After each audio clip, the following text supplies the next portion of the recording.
The matter of faith. There have been men, many of them, who claim to be a new Messiah. And tonight we're going to meet three of them, including one in the faraway Philippines who has amassed a flock, he says, numbers in the millions. Poor people who give what little they have to the man they believe is the second coming of Jesus. Bill Weir journeyed there to meet him.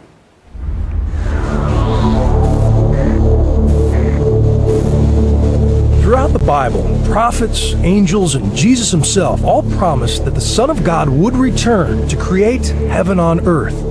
And throughout the ages, billions of Christians have wondered, when? But what if the second coming is here, now? There are a number of would-be messiahs who claim exactly that, and few are more physically convincing than a former Russian traffic cop named Sergei Torop. In the woods of rural Siberia, he is known as Vissarion, the teacher, and around 5,000 disciples live around him, growing their own food and feasting on his every word. My whole body was trembling. The trembling is not coming again. Well, it's very emotional to me. Meanwhile, in London, David Shaler says he is the true Lord of Lords, but unlike Vissarion, no one believes him. That doesn't bother me because I was chosen by God. The former British intelligence agent says his body was filled with the Spirit of Jesus in 2007, a conviction which intensifies on a visit to Jerusalem. We're in the Church Holy Sepulchre, and this behind me is supposed to be the tomb of Christ. Well, I'm Christ, and I'm not in the tomb, I'm not dead yet. But with no support, he lives in a squatter's camp outside London. My agreement with Jesus, I don't ask for money off people. If you're the Messiah, you shouldn't be asking for money. You should have faith that God will look after you. Prove to me that you are a son of God. But that is not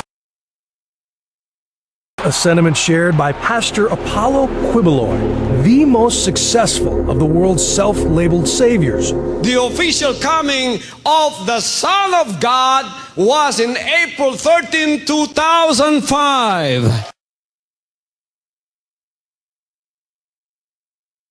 He was an obscure evangelist from the rural Philippines until 2005, when he announced that God had appointed him Christ on earth, his reward for a pure life. Sinful thoughts, anger, lust, any of those things, you don't experience those on a daily basis?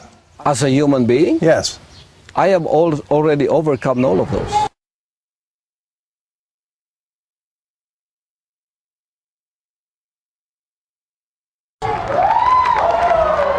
There is no apocalypse in Quiboloy's message, no rapture or final judgment. Instead, he preaches that he is the model of Christianity, and as more people follow his example, God will gradually turn the earth back into the Garden of Eden. Do you perform miracles? For me, the greatest miracle is the changing of that spirit within.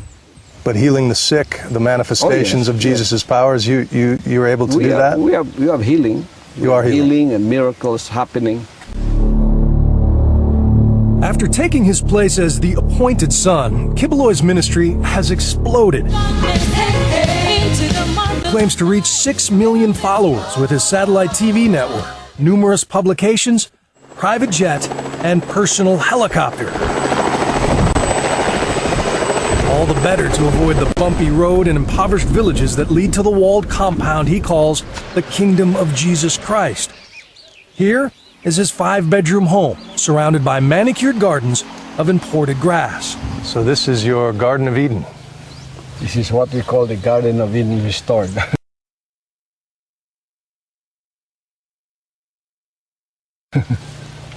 It's easy to see why this claim resonates in a country where 30 million endure crushing poverty with open hearts. This family lives just down the hill, next to the dump where Pastor Quiboloy's garbage is burned. If you could be anything in the world, what would you want to be? Go to heaven. To them, heaven really could exist inside Quiboloy's gates, and it's why hundreds line up to carry his parasol. All the workers who toil in the grinding heat of the kingdom are volunteers, here to glorify the Father. Do you get paid for this? Juju tells me he gets $40 a week to feed his family. Minimum wage. And like the rest of the kingdom, he's expected to give 10% back to Kibuloy. This may be the most beautiful spot in the Philippines. And it's paid for by people who live on $2 a day. So how do you justify your lifestyle? I mean, your watch could probably feed 100 families for a month. If it's not God's will for me to have these things I have, you can take it away. It is God's will that we follow. If it is God's will for us to live like this, you know, you can have a broken heart looking at me, but what can you do? But they get their understanding of the will of God from you. Yeah. And this nice young man wouldn't be holding this umbrella if he didn't believe the things you say. For us here, we see everything as a ministry.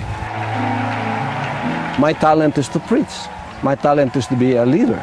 Not everyone can become a preacher or have been given a talent like me to go and lead the 6 million people. Right.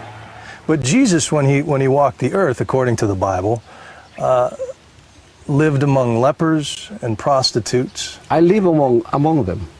You have a private jet. I live among them. Before I had the private jet. You're in a walled compound with mansions.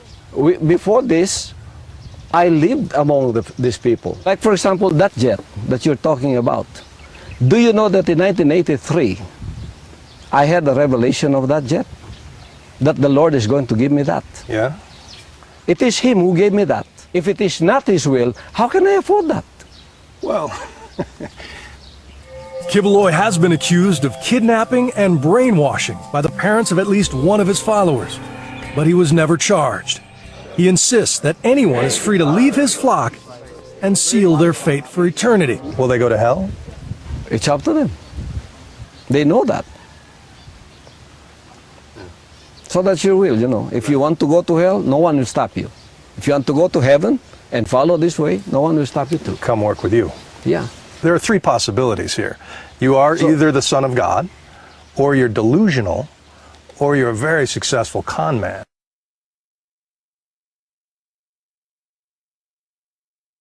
I respect your point of view. But I resent what you said that your followers will say, I'm a con man with a speaking ability that I've tried to con people. That is not who I am. I'm not trying to con people. I am speaking the truth. Skepticism is a cross all modern messiahs must bear. In Siberia, Vissarion has also been accused of mind control, but there's not enough evidence to try him. And David Shaler? Well, there are fewer legal headaches for prophets without followers, but still plenty of moments to bring a so-called Son of God back to earth. Do you think you're Jesus? Sorry? Are you Jesus? I am Jesus, yes. No, you're not. I'm Bill Weir for Nightline in Davao, Philippines. Can we have some quiet? No shortage of skeptics, no shortage of believers. The Second Coming premieres next Wednesday on the National Geographic Channel.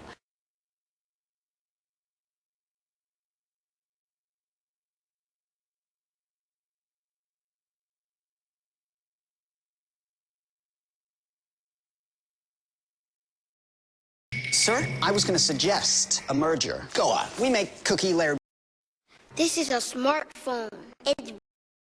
This is a smartphone. It's very smart. This is a tablet. This is a smartphone. It's very smart. This is a tablet. It's really bright. That's what technology does. It makes things smart. This is a smartphone. It's very smart. This is a tablet. It's really bright. That's what technology